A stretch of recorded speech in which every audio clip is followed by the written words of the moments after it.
三盟争霸是个非常困难的活动，在这边分享一些基本观念。如果你学会这些，应该就至少赢了70%以上的人。废话不多说，我们直接开始吧。首先要学会看3个势力的人数。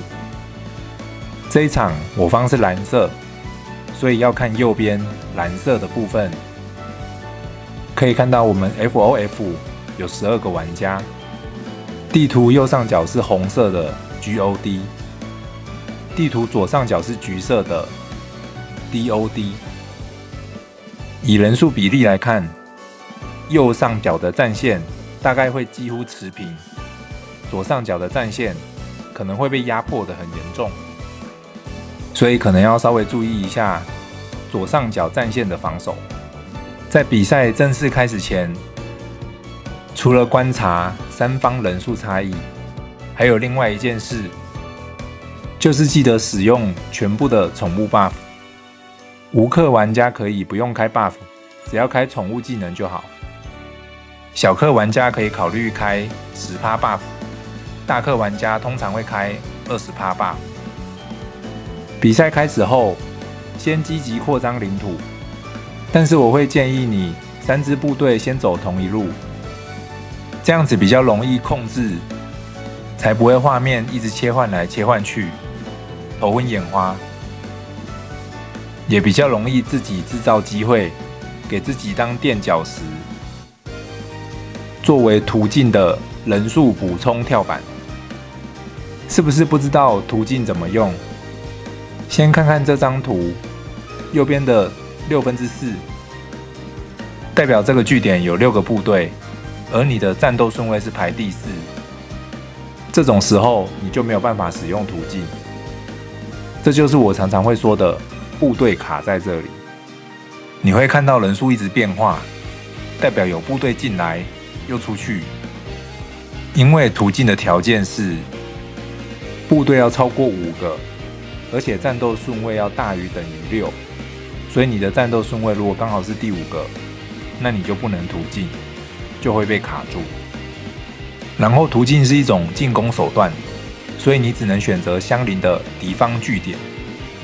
反过来说，撤退也是一样的道理，但是撤退是一种防守的手段，所以在防守方人数大于5的时候，可以用一样的操作方式，选择相邻的我方据点来进行撤退。这边要特别注意的是，只要是相邻的我方据点就可以进行撤退，但是我方据点不一定在后面，有可能会在前面。有时候队友已经进攻穿越到敌人后面，并把敌方后方的据点打下来，我们如果还在前面跟敌人缠斗，但是战斗排序已经是在5之后，我们可以使用撤退的方式，直接穿越到敌人后面的我方据点，把撤退当作一个进攻手段。因为这种素材不容易取得，我只能先用讲的，需要大家发挥一点点想象力。如果听得懂的观众，请在留言区给我扣个1，让我知道你们懂了。刚刚分享的是战前的准备，还有途径以及撤退的用法。再来是指挥官的任命。积极的玩家或是强大的玩家，当然要优先享有最多的能量恢复。当你的据点占领的越多，就有越多的指挥官可以任命。据点越高级，能够恢复的能量也越多。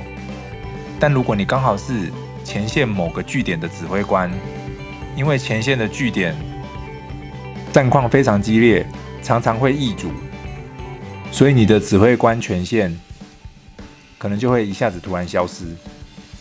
然后大家稍微有个概念，指挥官的能量恢复有分3种等级：15000、45000跟6万每分钟。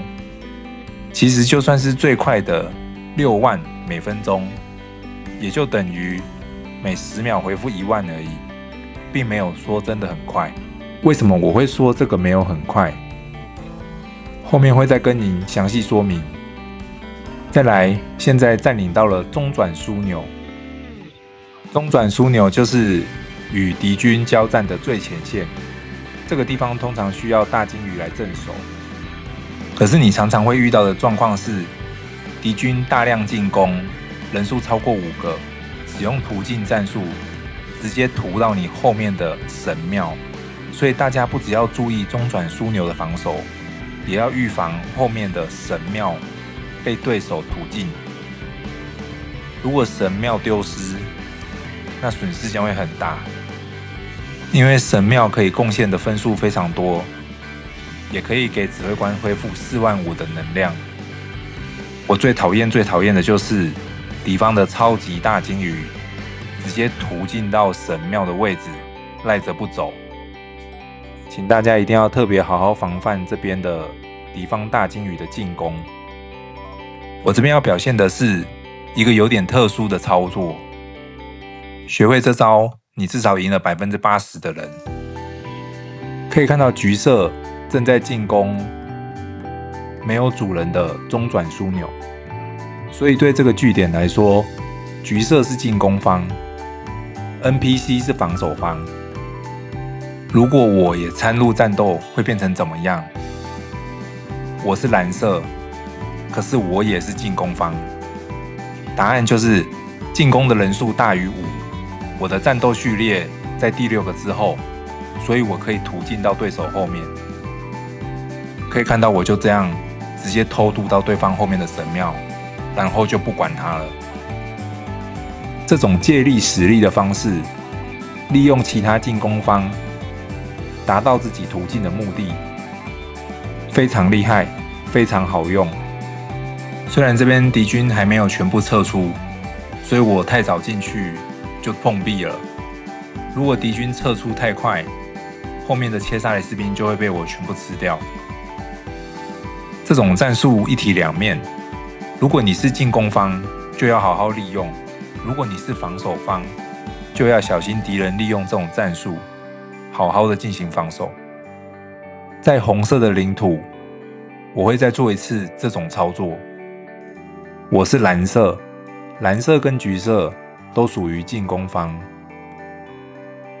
所以蓝色加橘色，如果人数大于5个，我就可以利用他的部队来做途径，借力使力，隔山打牛。这个技巧如果我说明的你听得懂，请帮我在留言区按2，让我知道你们听懂了。三盟争霸的技巧还有细节实在太多，所以没办法一集讲完，非常抱歉。